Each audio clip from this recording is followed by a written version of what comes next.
श्री किशन जी, प्रवीण जी और इस कार्यक्रम के संयोजक श्री रामकरण जी, वंदना जी और मेरे प्रिय साथियों, आज का दिन अखंड भारत दिवस के रूप में पूरे भारतवर्ष में मनाया जाता है। अखंड भारत इसलिए क्योंकि 15 अगस्त को भारत के दो टुकड़े हुए जो हिंदुस्तान और पाकिस्तान कहलाए, परंतु 14 तक भारत अखंड था, इसलिए आज का दिवस अखंड भारत दिवस के रूप में मनाया जाता है।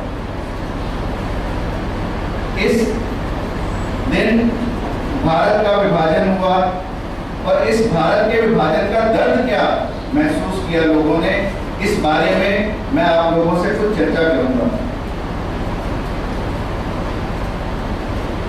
1947 एक त्रासदी, भारत विभाजन का दर्द और भारत विभाजन के गुनाहगार कौन थे। मैं आप लोगों से प्रश्न पूछना चाहता हूं कि क्या 15 अगस्त को राष्ट्र स्वाधीन हुआ या राज्य?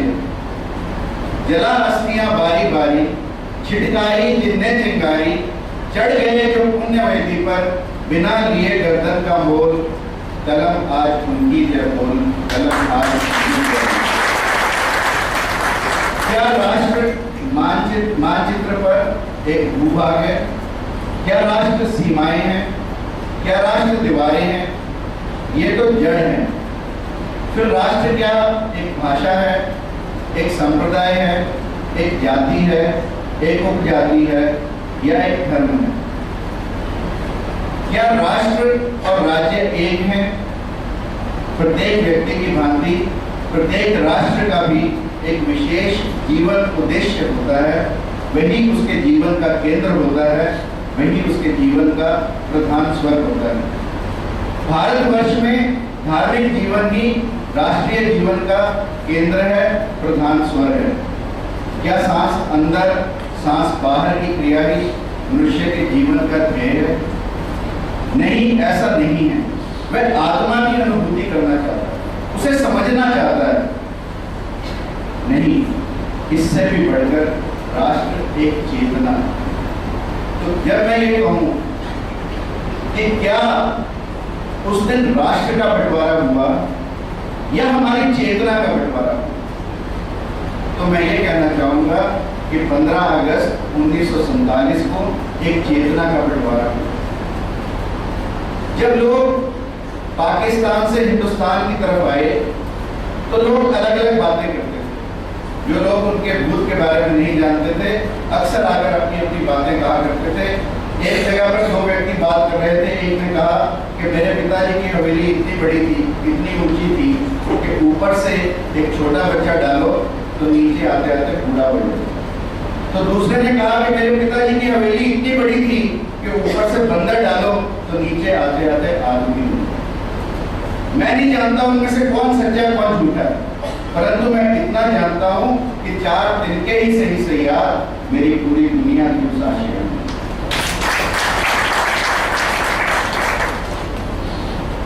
मदनलाल धिंगड़ा से फांसी से पहले स्वतंत्र वीर सावरकर मिलने गए और वीर सावरकर ने मदनलाल से पूछा कि मदन, तुझे किसी चीज की आवश्यकता है?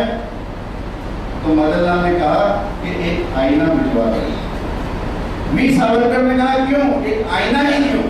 जिस व्यक्ति को फांसी के में 2 दिन बचे हो, 4 दिन बचे हो, वो व्यक्ति कहे कि मुझे आईना भिजवा देना, तो मदनलाल ने कहा कि मैं उस आईने में ये देखना चाहता हूँ कि मातृभूमि के लिए बलिदान देते हुए मैं कितना आनंदित हूँ, कितना प्रसन्न चित्त हूँ। ये उद्गार उस मदनलाल धिंगड़ा के थे। क्या ऐसे व्यक्ति ये जानते थे कि आजादी की कीमत एक भीषण नरसंहार होगी, एक त्रासदी होगी या एक अंग विषय? कैसे हुई त्रासदी?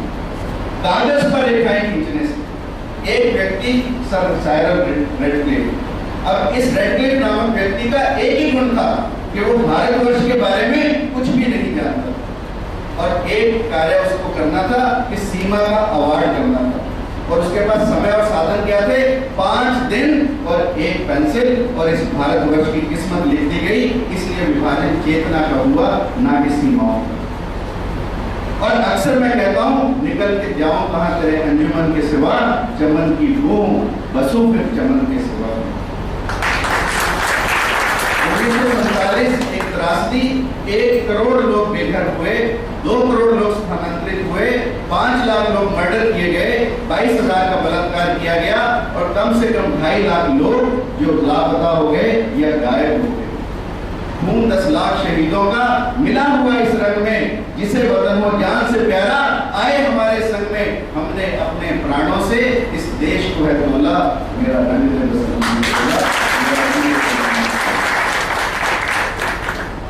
माहौल थे, एक तरफ उत्सव का माहौल था, एक तरफ त्राही त्राही का माहौल था। एक तरफ जगह जगह जश्न थे, एक तरफ धू करते घर थे, एक तरफ गुलाल उड़ाया जा रहा था, एक तरफ मानवता कर रही थी त्राही, एक तरफ दावतों का आयोजन था, दूसरी तरफ दानवता पूरे अपने चरम सीमा पर। एक तरफ जोरदार आतिशबाजी थी, दूसरी तरफ निर्लज्जता भी रहती थी। एक तरफ बिना खून की बह दे दी हमें आजादी, बिना खड़क बिना ढाल। एक तरफ इस गाने की गूंज थी, दूसरी तरफ पशुता भी मानवता के मुंह पर थूक रही थी। जितना मलाह का डर है उसको, उतना तूफान का डर नहीं है। ये स्थिति उस समय बांटो और राज को, ये अंग्रेजों की नीति। छोड़ने से पहले हर जगह को उन्होंने बांटा। उत्तरी अमेरिका को उसके उत्तरी स्टेट कनाडा से अलग कर दिया गया, अमेरिका का दक्षिणी भाग उत्तरी भाग से अलग कर दिया गया, आयरलैंड को अलिस्टर के नाम से अलग कर दिया गया, मिस्र को सुडान से काट दिया गया। ये शाख काटी, वो शाख काटी, इसे उजाड़ा, उसे उजाड़ा, यही है शिवा बादमा का, तो हम इसको पर एक भी शब्द नहीं। 14, 15, 16 अगस्त को 3 दिन जश्न चले। पंडित नेहरू, डॉक्टर राजेंद्र प्रसाद सिंह, गोपालाचार्य के भाषण हुए, दावतों का चलना हुआ, पर किसी समारोह में भी इन अभागों के प्रति कोई सहानुभूति के लिए एक शब्द भी नहीं कहा। किसी ने एक शब्द भी नहीं कहा कि जो 10 करोड़ लोग बेघर हुए उनके बारे में क्या। किसी व्यक्ति ने उनके प्रति कोई सहानुभूति नहीं प्रकट की। जो लोग मारे गए, जिन लोगों का बलात्कार हुआ, जिन लोगों ने जोहर किया, उनके प्रति किसी ने कोई सहानुभूति का एक शब्द भी नहीं कहा। परंतु अमृता प्रीतम ने लिखा, अमृता प्रीतम ने लिखा, अज आखा वारिस शाह किते कबरा विचों बोल, अज किताबे इश्क दा कोई दूजा वर्गा खोल। एक रोई सी थी पंजाब दी, एक ही रोई थी, उन्हें लिख लिख मारी वे, अज उठ दर्द मना दे दर्दया, उठ तक अपना पंजाब, अज वेड़े लाशां बिछियां ते लहू दा भरिया जनाब। जनाब उस समय लहू से लग, जनाब में कहते हैं पानी की जगह पर, सफेद पानी की जगह पर लाल रंग का पानी हो गया था। ऐसी जनाब की स्थिति थी। तब अमृता प्रीतम ने ये उद्गार लिखे थे और इन अभागों के प्रति अपनी सहानुभूति दर्शाई। इस सारे विभाजन में इतनी शौर्य गाथाएं हैं, यदि हम उन्हें गिनने लगे तो शायद बरसों लगे, परंतु कुछ मुख्य जिनका संबंध शायद हम सबसे भी हो, उनके बारे में मैं चर्चा करना चाहता हूँ। चुंड भरावना छंग जिले की एक जगह, यहाँ पर महिलाओं ने पहले तो मुसलमानों का ईंटों पत्थरों से मुकाबला किया, और जब मुकाबला नहीं कर पाए तो उन देवियों ने उस गुरुद्वारे के अंदर, चुंड भरावना में गुरुद्वारा था, उस गुरुद्वारे के अंदर कुएं में छलांग लगाकर अपनी जान दे दी। और जब आज़ादी के बाद चुंड के कुछ लोग उस गुरुद्वारे में गए तो वो कुआं तो फटा पड़ा, परंतु उस कुएं की मिट्टी इस हिंदुस्तान में वापस लाए और आज दिल्ली में सतनाम पार्क में गुरुद्वारा शहीदा के नाम से ये गुरुद्वारे पे हर बरस मेला लगता है। जिला झंग गिरमाला गाँव, 107 देवियां अंदर मंदिर के अंदर, उन्होंने जो बाबा की भीड़ थी, जैसे गुरु ग्रंथ साहब को आपने देखा होगा भीड़ में रखते हैं उसकी लकड़ियां, क्योंकि और कुछ नहीं मिला, उस लकड़ियों की वेदी बनाई और अपने प्राणों की आहुति दे दी। और गिरमाला का बाबा बुलाकी का डेरा हमारे ही नजदीक कलानौर में स्थित है। ऐसी वहां की गाथा। जिला मुल्तान, तहसील कबीरवाला, गांव रामपुर, 24 सितंबर को ये वही स्थान है जो भक्त प्रहलाद का प्राकट्य स्थल है। 24 सितंबर को हमला हुआ और अनेकों जाने महिलाओं का अपहरण कर लिया, उन्हें नंगा सड़कों पर घुमाया गया और छोटे छोटे बच्चे डीएवी स्कूल के जो घर वापस आ रहे थे उनको वहीं पर मार मार कर उनके अंग अंग अलग अलग कर दिया गया। ये कबीर वाला गांव रामपुर में था। मोंटगोमरी जिला तहसील बागपट्टनम। 4000 बच्चे, महिलाएं और पुरुष मंडी में एकत्रित थे। 10 से 12,000 मुसलमानों ने उसे घेर लिया और पूरी रात लड़ने के बाद औरतों को एक ऑप्शन दी गई कि या तो जहर ले लो या तुम्हें मार दो। कुछ ने जहर लिया, कुछ को स्वयं अपने हाथों से लोगों ने काट दिया। ये मोंटगोमरी में हुआ। गुजरात में लक्ष्मी नारायण मंदिर को रोंदा गया, खन्ना के गुरुद्वारा को भी रोंदा गया। वहां पर कत्लेआम शरेआम हुआ और महिलाओं ने आग में छलांग लगा। गांव धनिया, मंडी बहाउद्दीन, जिला गुजरात, सतगुरु गोपाल मंदिर, महंत थे वहां पर अनंतराम। उन्हें मौका दिया गया कि या तो आप मुसलमान बन जाओ या हम आपको मार देंगे। उनसे 5 मिनट का समय लेकर महंत अंदर आए और महंत जी ने क्या फैसला किया कि अपने 40 सदस्यों के परिवार के साथ अपने आप को आग को समर्पित कर दिया। इन लोगों ने अपने आप को आग में शहीद कर दिया और इन्हीं की याद में अंबाला में एक भव्य मंदिर बना, जिस पर 2 सितंबर को प्रतिवर्ष शहीदों की याद में मेला लगता है। जिला गुजरांवाला, तहसील वजीराबाद, 4 सितंबर 1947। स्वयं में से एक व्यक्ति निकाला, उसे कहा कि आ जाओ, कोई नहीं, ये सारे अपने लोग हैं, और फिर सबका कत्लेआम कर दिया गया। और रावलपिंडी, गुबरेन कला, हथियारबंद लोगों ने यहाँ पर हमला किया तो 107 लड़कियाँ जो अपने स्कूल से वापस आ रही थी, अपनी अस्मत को बचाने के लिए कुएं में छलांग लगा दी और इस देश के लिए आत्म बलिदान किया। 23 सितंबर 2000 मुसलमानों ने, हथियारबंद मुसलमानों ने प्रवेश किया कलूरकोट जिला मियांवाली में। 12 घंटे का संघर्ष हुआ। छतों पर लोगों ने चिताएं जलाई और जोहर किया। क्या हुआ दिल मर गए वतन के वास्ते, बुलबुलें कुर्बान होती हैं जन्नत के वास्ते। लाहौर से 80 मील दूर कमालिया, अच्छा शहर, सुंदर व सरसब्ज नगर, शानदार घंटाघर, 8 सुंदर बाजार, सिखों के कुल 7 परिवार हैं। शहर के मध्य से लोहर चनाव निकलता था। वहाँ का कृषि विद्यालय अतुलनीय था, गेहूं का अक्षय भंडार था। एक सिखों के सिपाही को पकड़कर कहा गया कि हमारे ही लोग हैं। मुसलमानों द्वारा शर्त थी कि बाकी सबको हमारे सुपुर्द कर दिया जाए। लूटपाट हुई, काफिरों का कत्लेआम हुआ और 500 के करीब महिलाओं को नंगा निकालकर सड़क पर जुलूस निकाला गया कमालिया गाँव। और लाहौर का षड्यंत्र तो बहुत ही बड़ा षड्यंत्र था। लाहौर 1939 में केवल 40 वर्ग मील के लगभग का हिस्सा था। 1941 में 2 साल के अंदर लाहौर के एरिया को बढ़ा दिया गया और लाहौर का क्षेत्र लगभग 140 वर्ग मील कर दिया। लाहौर में पहले 60% आबादी हिंदुओं की थी, 40% मुसलमान थे, परंतु 41 में उल्टा हो गया, 35% हिंदू और 65% मुसलमान। यदि आप देखें इस चार्ट में, इमारतें 60% हिंदुओं के पास थी, व्यवसायिक स्थान 66% हिंदुओं के थे, कारखाने 173 हिंदुओं के थे, 218 में से 45 केवल मुसलमानों के थे। बैंकों की शाखाएं 89 हिंदुओं के पास थी, केवल 3 मुसलमानों के पास थी। 78 बीमा कंपनियां 80 में से हिंदू चलाते थे। चैम्बर ऑफ कॉमर्स 5 में से 4 हिंदुओं के थे। कला महाविद्यालय 11 हिंदुओं के थे, 12 में से। अब व्यावसायिक महाविद्यालय 15 में से हिंदुओं के थे। हाई स्कूल 36 में से 32 हिंदुओं के थे। पुस्तकालय 4 में से 4 हिंदुओं के थे। अस्पताल 18 में से 16 हिंदुओं के थे। आयकर प्राप्त राशि 80% हिंदू देते थे। व्यापार 70% हिंदुओं के पास था। 85% अचल संपत्ति हिंदुओं के पास थी। परंतु फिर भी लाहौर को पाकिस्तान का एक अंग बनाया गया इस षड्यंत्र के तहत, क्योंकि वे लोग प्रिपेयर्ड थे। हमारे लोग ये कहते थे कि हिंदुस्तान पाकिस्तान का बंटवारा नहीं होगा, परंतु पाकिस्तान के लोग इस बात पर, जिन्ना जैसे लोग, महत्वाकांक्षी लोग इस बात के लिए प्रिपेयर्ड थे कि हाँ पाकिस्तान तो बनना ही है। इसलिए उन्होंने 10-15 साल पहले इस षड्यंत्र को चलाया। सियालकोट, जहाँ पर खेल व चिकित्सा का सम्मान था, कारखाने हिंदुओं के थे, काम करने वाले मेघ थे। अब उनसे कहा गया कि तुम यहाँ पर रह जाओ, हिंदुओं के कारखाने तुम्हारे होंगे। वो मेघ नहीं माने, वो भारत में हिंदुओं के साथ आए और आज जो मेरठ में खेलों का सम्मान मिलता है वो सियालकोट से आए मेघ ही बनाते हैं। ये हमारे साथ हुआ। केरल में हिंदू 10% बचे, मुसलमान 90%। धोखा देकर षड्यंत्र रचा और यहाँ के वहाँ कैंप में, एक ही कैंप में जो कैंप था, 35,000 विस्थापित रहे। जिला सरगोदा में गांव का फुलरवान, एक भाई ने संकल्प किया कि मैं अपनी बहन को बचाऊंगा। उसकी बहन को मुसलमानों ने अपने घर में बंदी बनाया, परंतु इस व्यक्ति ने अपनी जाबाजी का परिचय देते हुए एक संकल्प लिया कि मैं अपनी बहन को मुसलमानों के चंगुल से निकालूंगा।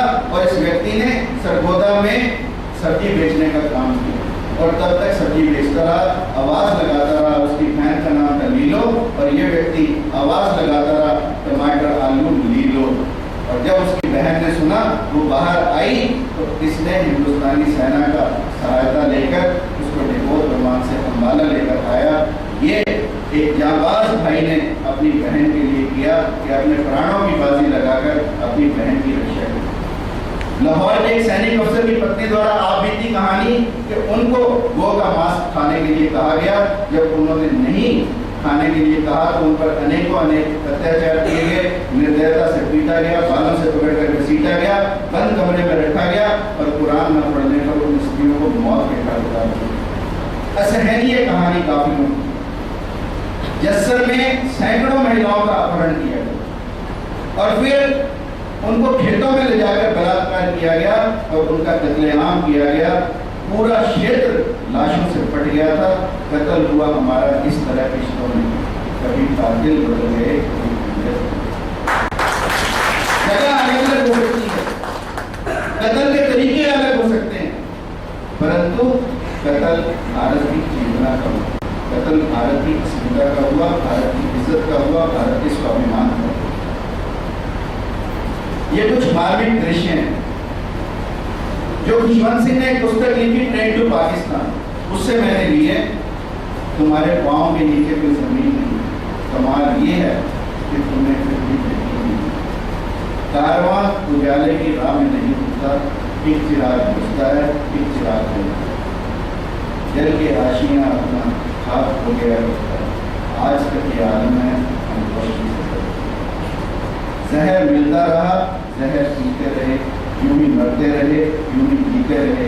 जिंदगी हमें आजमाती रही और हम इसे आजमाते रहे। क्यों ना सीखे जर्मनी से? जर्मनी के कुछ हिस्सों का जब फ्रांस ने अतिक्रमण किया, फ्रांस ने कब्जा किया, तो जर्मनी के चांसलर ने कहा कि हृदय को तभी समाधान होगा जब जर्मनी का गरुड़ ध्वज उन हिस्सों में फिर से लहराएगा। भूमि जाने का गम नहीं, तो इस बात का है कि हमने ये याद छोड़ दी कि वो भूमि हमारी है। भू प्रदेश गया इसका दुख नहीं, जिस प्रवृत्ति के कारण गया दुख इस बात का। क्यों ना सीखेंगे? घर से खदेड़ा गया, 1800 वर्षों तक भटकते रहे, अकथनीय दमन के शिकार हुए, अंततः वो सफल हुए। प्रत्येक यहूदी के घर में सफलता का कारण यह था कि प्रत्येक यहूदी के घर में टंगा था यरूशलेम की मैली मौत। प्रत्येक विश्राम दिवस पर उनकी प्रार्थना होती थी, अगले बरस यरूशलेम। और अंततः उन्होंने अपना देश, अपना राष्ट्र फलस्तीन इस भूमि पर प्राप्त किया। क्यों न सीखे स्वामी विवेकानंद से, सच्ची राष्ट्रीयता का भाव जागृत करें। वो स्वामी विवेकानंद जिन्होंने अमेरिका जाने के बाद भी भारत के स्वाभिमान को नहीं छोड़ा, अमेरिका घूमकर आए, वापस आए। लोगों ने कहा कि अमेरिका में रहने के बाद भारत जैसी धूल भरी मिट्टी पर आपको आकर कैसा लगता होगा? तो विवेकानंद ने कहा कि जब मैं यहाँ से गया था तो मैं भारत से प्यार करता था, और जब मैं वापस अमेरिका में इतने साल बिताने के बाद भारत की भूमि पर आया हूँ तो मैं भारत से प्यार नहीं करता, भारत की पूजा करता हूँ। और फिर वहां अपने परिधान बदलने के लिए क्या गया? स्वामी विवेकानंद ने सब कुछ बदला। उन्होंने पैंट डाली, कोट डाली, परंतु सिर पर हिंदुस्तानी साफा रखा। तो किसी ने कहा कि स्वामी जी सिर पर भी हैट लगा लेते, क्यों साफा रखा? तो स्वामी विवेकानंद ने कहा कि मस्तक पर तो मेरा भारत रहेगा, मस्तक पर तो मेरा भारत रहेगा, विचारों में मेरा भारत रहेगा। इस अभी जो साहब कह रहे थे कि भारत में पक्षियों ने भी अपनी राष्ट्र भावना को हमेशा दिखाया। एक जगह पर एक यात्री जा रहा था, उसने देखा कि एक पेड़ पर आग लगी है और पक्षी उस पर जल रहे हैं। उसने कहा, आग लगी इस वृक्ष को जल जल गिरते पान, ए पक्षियों उड़ क्यों नहीं जाते, पंख तुम्हारे साथ? तो पक्षियों ने जवाब दिया, फल खाए इस वृक्ष के, गंदे पीने पान, धर्म हमारा यही है, मरे इसी के साथ। क्यों ना सीखे अपने पूर्वजों से? नाव की लकड़ी यदि खंड खंड हो जाए तो पानी में तैर सकती है, लेकिन किसी को सुरक्षित किनारे पर नहीं लगा सकती। ठीक इसी तरह से जो राष्ट्र खंड खंड में बट गया वह राज्य तो कहलाता है, लेकिन उसका कोई भविष्य नहीं होता। बिखरे फूल सुंदर तो हो सकते हैं, पर सौंदर्य की उपयोगिता एक माला बन जाती है। जब कभी राष्ट्र एक सूत्रता में बंधता है तो वही सूत्र उसके लिए रक्षा बंधन हो जाता है। शुरुआत किसी को करनी पड़ती है।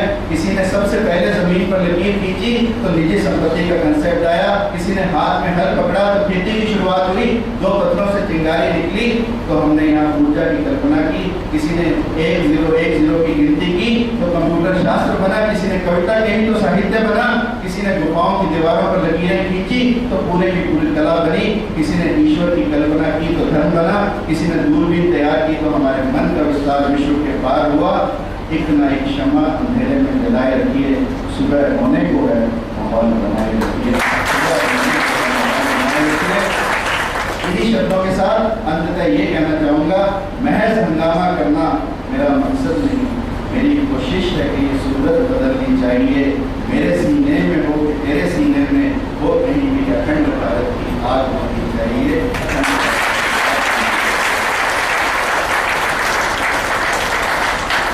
इन्हीं शब्दों के साथ आप सब ने मुझे इतने ध्यान से सुना, आप सब के अंदर उस परमपिता को बैठे परमपिता को नमस्कार करता हूँ और अपनी वाणी को विराम करते देता हूँ। और श्री राम ग्लोबल स्कूल के प्रबंधकों का, स्टाफ का बहुत बहुत धन्यवाद करता हूँ कि उन्होंने हमें ये मौका दिया कि हम अखंड भारत दिवस को आप सबके बीच मना रहे हैं। भारत माता की जय। भारत